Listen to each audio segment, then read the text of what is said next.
ഇതിലേക്ക് വേണ്ട സാധനങ്ങൾ എന്തൊക്കെയാണ്? അതിന് വേണ്ടിയിട്ട് ഞാനിവിടെ 2 കപ്പ് കടലപ്പൊടി എടുത്തിട്ടുണ്ട്.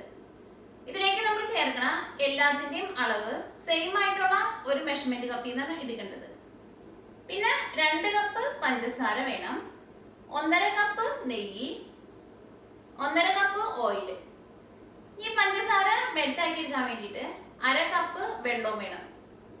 ഈ മൈസൂർ പാക്ക് റെഡി ആയി കഴിയുമ്പോൾ ഇത് ഒഴിച്ചു വെക്കാൻ വേണ്ടിയിട്ട് കുറച്ച് നല്ല കുഴിയുള്ള ഒരു ട്രേയും വേണം. പരന്ന ട്രേയിൽ ഒഴിച്ചു വെക്കുന്നതിനേക്കാളും നല്ലത് കുഴിയുള്ള ട്രേയിൽ ഒഴിച്ചു വെക്കുന്നതാണ്. അതെന്തുകൊണ്ടെന്ന് വെച്ചിട്ടുണ്ടെങ്കിൽ മൈസൂർ പാക്കിന്റെ കളർ എങ്ങനെയായിരിക്കണം വെച്ചിട്ടുണ്ടെങ്കിൽ അടിയിലും മുകളിലും നല്ല യെല്ലോ കളർ ആയിട്ടിരിക്കണം, അതിന്റെ സെന്ററിലായിട്ട് നല്ല ഡാർക്ക് ആയിട്ടിരിക്കണം. അപ്പൊ ഇതിന്റെ കുഴിയുള്ള പാത്രത്തില് ഒഴിച്ചു വെക്കുമ്പോൾ അതിന്റെ സെന്ററിൽ നന്നായിട്ട് ചൂട് നിൽക്കും.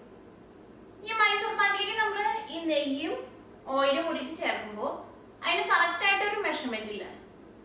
ഞാനിവിടെ ഒരു ഏകദേശ കണക്കാണ് പറഞ്ഞേക്കുന്നത്. കാരണം എന്താണെന്ന് വെച്ചിട്ടുണ്ടെങ്കിൽ മൈസൂർ പാക്ക് നമ്മൾ ഉണ്ടാക്കുന്ന സമയത്ത് ഈ നെയ്യും ഓയിലും കൂടിയിട്ട് നന്നായിട്ട് ചൂടാക്കിയിട്ടാണ് ഈ മൈസൂർ പാക്കിലേക്ക് നമ്മൾ ഒഴിച്ചു കൊടുത്തോണ്ടിരിക്കുന്നത്. ഏറ്റവും ലാസ്റ്റ് വരുമ്പോൾ ഈ മൈസൂർ പാക്കിന്റെ ഉള്ളിൽ നിന്ന് നെയ്യൊക്കെയും പുറത്തേക്ക് കക്കി വരും. ആ വരുന്ന സ്റ്റേജിന് ഈ മൈസൂർ പാക്ക് റെഡി ആയിട്ടുണ്ടാവുന്നത്. അപ്പൊ നമ്മളത് കുറേശ്ശെ നമ്മൾ ഒഴിച്ചു കൊടുത്തിട്ട് ഇങ്ങനെ ഇളക്കി എടുക്കുകയാണെങ്കിൽ ചിലപ്പോൾ നെയ്യും ഓയിലും അത് കൂടുതൽ എടുക്കും. അപ്പൊ നമ്മുടെ മൈസൂർ പാക്കിന് നല്ല ടേസ്റ്റ് ഉണ്ടാവുകയും ചെയ്യും. അപ്പൊ അതിന് കറക്റ്റ് ആയിട്ട് ഒരു കണക്കില്ല. നിങ്ങൾ എടുക്കുമ്പോൾ 2 കപ്പ് കടലപ്പൊടിക്ക് 1.5 കപ്പ് നെയ്യും 1.5 കപ്പ് ഓയിലും എടുക്കുക. അപ്പൊ നമുക്ക് നോക്കാം ഇതെങ്ങനെ മൈസൂർ പാക്ക് ആക്കാന്ന്. ഉണ്ടാക്കാൻ വേണ്ടിയിട്ട് ആദ്യം തന്നെ കടലപ്പൊടി തരിയൊന്നും ഇല്ലാണ്ട് അരിപ്പയിലിട്ടിട്ടൊന്ന് അരിച്ചെടുക്കുക.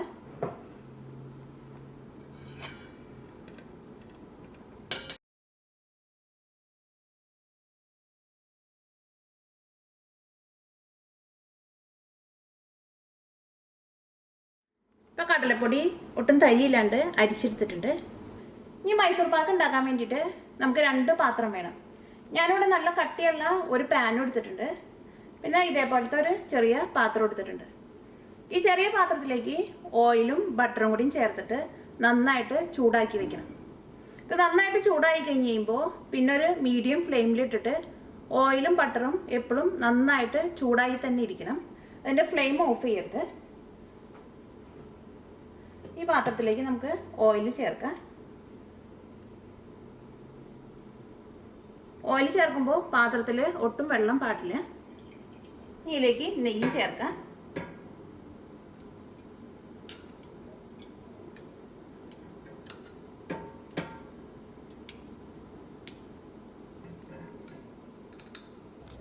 ഇനി നെയ്യും ബട്ടറും കൂടിയിട്ട് ചൂടാകുമ്പോഴേക്കും നമുക്ക് ഇതിലേക്കുള്ള പഞ്ചസാര പാനി ഉണ്ടാക്കാം. നമുക്ക് തീ ഓണാക്കാം. ഇതിലേക്ക് പഞ്ചസാര ചേർക്കാം.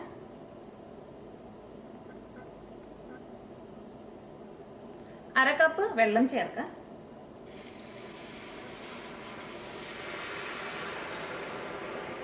ഈ പഞ്ചസാര നന്നായിട്ട് ചൂടായി കഴിയുമ്പോൾ ഈ പഞ്ചസാര നന്നായിട്ട് മെൽറ്റ് ആവും. അത് കഴിഞ്ഞിട്ട് ഇതിലേക്ക് നന്നായിട്ട് ഇങ്ങനെ പത പോലെ വരും. അങ്ങനെ നന്നായിട്ട് പത പോലെ വരുന്ന സമയത്ത് നമ്മൾ സ്പൂണിലെടുത്തിട്ട് ഇങ്ങനെ ഒഴിച്ചു നോക്കുകയാണെങ്കിൽ ഇതിങ്ങനെ ഓരോ ഡ്രോപ്പായിട്ട് വീഴണം. അതാണ് ഇതിൻ്റെ ശരിക്കുള്ള പരിവം. ആ ഡ്രോപ്പായിട്ട് വീഴുന്നത് കഴിഞ്ഞിട്ടുണ്ടെങ്കിൽ നെക്സ്റ്റ് സ്റ്റേജാണ് ഇത് നൂലായിട്ട് വീഴുന്നത്. അങ്ങനെ നൂലായിട്ട് വീഴാൻ വേണ്ടി നിൽക്കരുത്. ഇത് ഡ്രോപ്പായിട്ട് വീഴുന്ന സമയത്ത് തന്നെ ഇത് നമ്മൾ ലോ ഫ്ലെയിമിൽ വെക്കണം. അപ്പോൾ ഇതിനകത്ത് നന്നായിട്ട് പത പോലെ വന്നിട്ടുണ്ട്. ഇനി ഇത് സ്പൂണിലെടുത്തിട്ടൊന്ന് ഒഴിച്ച് നോക്കാം. അപ്പോൾ ഇതിങ്ങനെ ഓരോ തുള്ളിയായിട്ടാണ് ഇപ്പോൾ വീഴണത്. ഇനി ലോ ഫ്ലെയിമിൽ വെക്കാം. ഒരു മീഡിയം ഫ്ലെയിമിൽ വെക്കരുത്, ലോ ഫ്ലെയിമിൽ തന്നെ വെക്കണം. ഇതിലേക്ക് നമ്മൾ അരിച്ച് വെച്ചേക്കണ കടലപ്പൊടി കുറേശ്ശെ ചേർത്തിട്ട് നന്നായിട്ടൊന്ന് മിക്സ് ചെയ്തെടുക്കുക. എല്ലാവരും കൂടി ഒരുമിച്ച് ചേർക്കരുത്, ഓരോ സ്പൂണ് ചേർത്തിട്ട് നന്നായിട്ട് മിക്സ് ചെയ്തെടുക്കാം.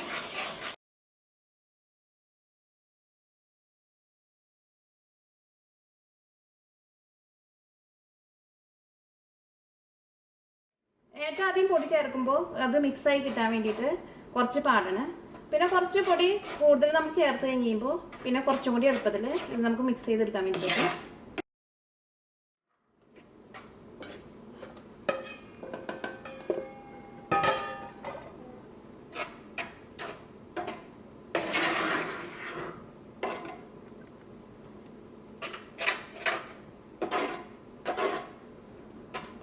ഉണ്ടാക്കുമ്പോൾ ഈ കടലപ്പൊടി ഏറ്റാദ്യം വറക്കും. അങ്ങനെ വറുത്തിട്ട് ഉണ്ടാക്കരുത്. അങ്ങനെ ഉണ്ടാക്കിയിട്ടുണ്ടെങ്കിൽ ഈ മൈസൂർ പാക്കിൻ്റെ ശരിക്കുള്ള കളറ് നമുക്ക് കിട്ടില്ല. ഇതിലേക്ക് നമ്മൾ ആ തിളച്ച എണ്ണ ഒഴിച്ച് കൊടുത്തുകൊണ്ട് ഇത് ഇളക്കി എടുക്കുമ്പോൾ ഈ കടലപ്പൊടിയുടെ ഈ പച്ചക്കുത്തൊക്കെ നമുക്ക് മാറി കിട്ടും. അപ്പോൾ ഇതിലേക്ക് നന്നായിട്ട് മിക്സ് ആയിട്ടുണ്ട്. അപ്പോൾ നമ്മുടെ എണ്ണ നന്നായിട്ട് ചൂടായിട്ടിരിക്കുന്നുണ്ട്. ഇനി ഇതിനകത്തുനിന്ന് ഈ എണ്ണയിൽ നിന്ന് ഓരോ സ്പൂൺ വെച്ചിട്ട് ഇതിലേക്ക് ഒഴിച്ചു കൊടുക്കുക.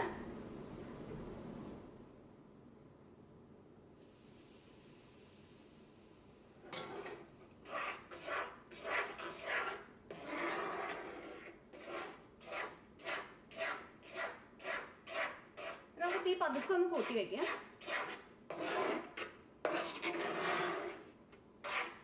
ഇത് ഇളക്കുമ്പോൾ നന്നായിട്ട് ഇളക്കണം, അല്ലെങ്കിൽ ഇതിൻ്റെ സൈഡിലൊക്കെ പിടിക്കും. ഇതിൻ്റെ എല്ലാ സൈഡും നമ്മൾ ഒരേപോലെ ഇളക്കി കൊടുക്കണം.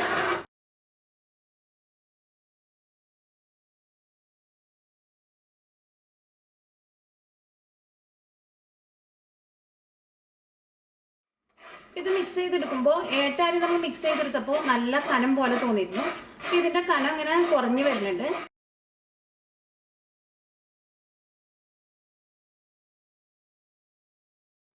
ഓരോ പ്രാവശ്യം ഇതിനകത്തേക്ക് നമ്മൾ ആ ഓയിലും നെയ്യും കൂടിയിട്ട് ഒഴിച്ചു കൊടുത്തു കഴിഞ്ഞിട്ട് നന്നായിട്ട് മിക്സ് ചെയ്തിട്ട് വേണം രണ്ടാമത്തെ ഒഴിക്കാൻ വേണ്ടിയിട്ട്. ഇനി നമ്മൾ നന്നായിട്ട് ഇങ്ങനെ ഇളക്കി കൊടുത്തോണ്ടിരിക്കുമ്പോൾ ഇതൊട്ടും ഈ പാൻ്റെ അടിയിൽ പിടിക്കാണ്ട് ഇതിങ്ങനെ നന്നായിട്ട് വിട്ട് വരണം. ഇതിൻ്റെ സൈഡിൽ നിന്നൊക്കെ വിട്ട് തുടങ്ങിയിട്ടുണ്ട്, പക്ഷെ ഇതിൻ്റെ അടിയിലൊക്കെ ഇപ്പോഴും പിടിക്കുന്നുണ്ട്. ഇതൊന്നും കൂടി റെഡി ആവാനുണ്ട്. ചിലപ്പോൾ നമ്മൾ ഇളക്കുമ്പോൾ ഇങ്ങനെ സൈഡിൽ നിന്ന് മാത്രമേ ഇളക്കി കൊടുക്കേണ്ടിയിരിക്കും. പക്ഷെ ഇതിൻ്റെ നടുക്കുന്നും എല്ലായിടത്തും നമ്മൾ നന്നായിട്ട് ഇളക്കണം.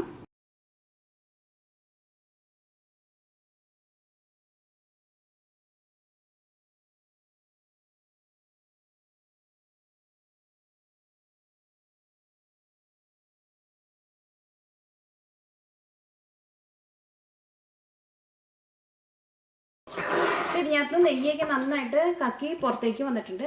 ഇനി ഇതിലേക്ക് നമ്മൾ നെയ്യ് ഒഴിച്ചു കൊടുത്താൽ ഇതിൻ്റെ ഉള്ളിലേക്ക് വലിച്ചെടുക്കില്ല. ഇതിപ്പോൾ റെഡി ആയിട്ടുണ്ട്. ഇനി ഇത് പെട്ടെന്ന് തന്നെ നമ്മളൊരു ട്രേയിലേക്ക് മാറ്റണം.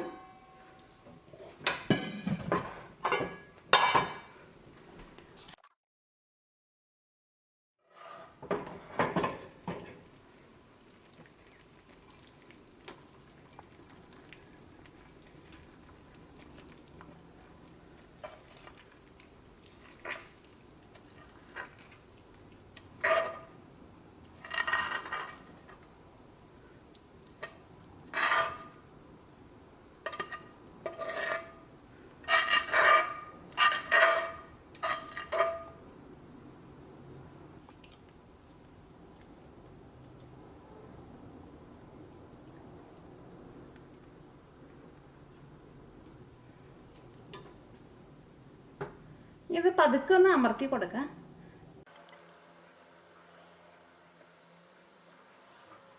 എല്ലാ സൈഡും പതുക്കെ ഒന്ന് ഷേപ്പാക്കി കൊടുക്കുക. ഇനി ഇതിൻ്റെ ഉള്ളിലിരുന്നിട്ട് ഈ ചൂടും കൊണ്ട് ഈ മൈസൂർ പാക്ക് ഒന്നും കൂടി വേവും. അപ്പോഴായിരിക്കും നമ്മളിത് കട്ട് ചെയ്തെടുക്കുമ്പോൾ ഇതിൻ്റെ മുകളിലും അടിയിലും നല്ല യെല്ലോ കളറായിട്ടിരിക്കുന്നതും നടുക്ക് ഡാർക്ക് കളറായിട്ട് വരുന്നതും. ഇപ്പം ഇത് നമ്മൾ കട്ട് ചെയ്യാൻ പാടില്ല. ഇത് നന്നായിട്ട് ചൂടാറിയിട്ട് വേണം കട്ട് ചെയ്യാൻ വേണ്ടിയിട്ട്. അപ്പോൾ ഇത് നന്നായിട്ട് ചൂടാറിയിട്ടുണ്ട്. ഇനി നമുക്ക് പീസായിട്ട് കട്ട് ചെയ്തെടുക്കാം.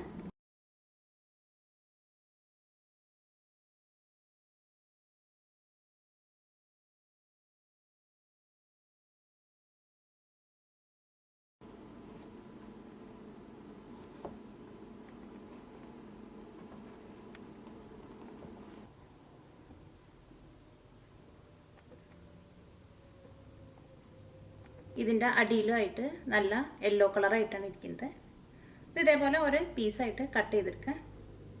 അത് നമ്മൾ കട്ട് ചെയ്തെടുക്കുമ്പോൾ ആദ്യത്തെ പീസ് ചിലപ്പോൾ നമുക്ക് ശരിക്കും കട്ട് ചെയ്തെടുക്കാൻ വേണ്ടി പറ്റില്ല. അപ്പോൾ ട്രെയിൽ നിന്ന് നമ്മൾ ആദ്യം ഒരു ചെറിയ പീസ് കട്ട് ചെയ്ത് മാറ്റിയിട്ട് ബാക്കിയുള്ള പീസുകളൊക്കെ നല്ല ഷേപ്പിൽ കട്ട് ചെയ്തെടുക്കുക. ഇത് ഞാൻ അതിന് നിറഞ്ഞിരിക്കണേനും ആദ്യത്തെ പീസ് ചിലപ്പോൾ നമ്മൾ എടുക്കുമ്പോൾ അത് പൊടിഞ്ഞു പോകും.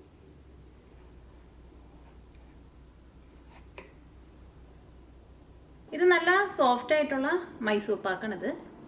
ഇതിൻ്റെ സെൻറ്ററിൽ കുറച്ച് ഡാർക്കും ഇതിൻ്റെ അടിയിലും മുകളിലും യെല്ലോ കളറായിട്ടാണ് ഇരിക്കുന്നത്. ഇത് ഉണ്ടാക്കിയെടുക്കാൻ വേണ്ടിയിട്ട് നല്ല എളുപ്പമാണ്. ഇതിലേക്ക് നമ്മൾ ആ പഞ്ചസാരപ്പാനി ഉണ്ടാക്കുമ്പോൾ അതിങ്ങനെ ഡ്രോപ്പായിട്ട് വീണ് തുടങ്ങുമ്പോൾ തന്നെ നമ്മൾ ലോ ഫ്ലെയിമിൽ വെക്കണം. നൂൽപ്പരുവത്തിലേക്ക് പോയിട്ടുണ്ടെങ്കിൽ മൈസൂർ പാക്ക് ഉണ്ടാക്കി വരുമ്പോൾ ശരിയായിട്ട് വരില്ല.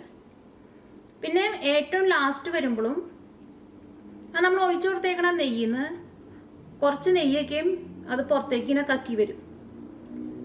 അപ്പം ഇങ്ങനെ ചെറുതായിട്ട് ഇങ്ങനെ കളർ മാറി തുടങ്ങുമ്പോൾ തന്നെ അത് നമ്മൾ ട്രേയിലേക്ക് നമ്മൾ ഒഴിച്ചു വെക്കണം. പിന്നെ നമ്മളത് കളർ മാറാൻ വേണ്ടിയിട്ട് വെയിറ്റ് ചെയ്ത് നിന്നിട്ടുണ്ടെങ്കിൽ ഈ മൈസൂർ പാക്ക് പൊടി പോലെ ആയിപ്പോവും. പിന്നെ നമുക്ക് ട്രേയിൽ ഒഴിച്ചിട്ട് അത് കട്ട് ചെയ്തെടുക്കാൻ വേണ്ടി പറ്റില്ല. ഇപ്പം ഞാനിവിടെ ഉണ്ടാക്കിയ മൈസൂർ പാക്ക് ഇത് നല്ല സോഫ്റ്റ് ആയിട്ടുള്ള മൈസൂർ പാക്കാണ്. ചില ബേക്കറിയിൽ നിന്നൊക്കെ നമ്മൾ മൈസൂർ പാക്ക് വാങ്ങുമ്പോൾ അതിൻ്റെ ഉള്ളിൽ കുറേ ഹോളൊക്കെ ആയിട്ട് കുറച്ചും കൂടി ഇങ്ങനെ ഹാർഡ് പോലെ ഇരിക്കുന്ന മൈസൂർ പാക്കായിരിക്കും. അങ്ങനത്തെ മൈസൂർ പാക്ക് വേണമെന്നുണ്ടെങ്കിൽ ഇതിങ്ങനെ തന്നെയാണ് ഉണ്ടാക്കേണ്ടത്. അപ്പം ഞാനിത് എടുത്ത ആ ടൈമിനേക്കാളും കുറച്ചും കൂടി സമയം കൂടുതൽ ഒന്ന് മിക്സ് ചെയ്യണം. അപ്പം അതൊന്നും കൂടി ഒന്ന് കളർ മാറും. അപ്പം അത് പതുക്കെ ഒന്ന് ഹാർഡാവുകയും ചെയ്യും. അപ്പം അങ്ങനത്തെ വേണമെന്നുണ്ടെങ്കിൽ അതേപോലെ എടുക്കുക. ഇതേപോലെ നല്ല സോഫ്റ്റ് ആയിട്ടുള്ളത് വേണമെന്നുണ്ടെങ്കിൽ ഞാൻ എടുത്ത ആ ടൈമിൽ തന്നെ എടുക്കുക. പിന്നെ ഇത് നന്നായിട്ട് ചൂടായി പോയിട്ടുണ്ടെങ്കിൽ ഇത് പൊടി പോലെ ആയിപ്പോവും. പിന്നെ നമുക്ക് ഇതേപോലെ ഇങ്ങനെ പീസായിട്ട് കട്ട് ചെയ്തെടുക്കാൻ വേണ്ടി പറ്റില്ല. മൈസൂർ പാക്ക് സാധാരണ എല്ലാവരും ഉണ്ടാക്കുമ്പോൾ ഏറ്റവും ആദ്യമൊക്കെ ഉണ്ടാക്കുമ്പോൾ ചിലപ്പോൾ ശരിയായിട്ട് വരില്ല.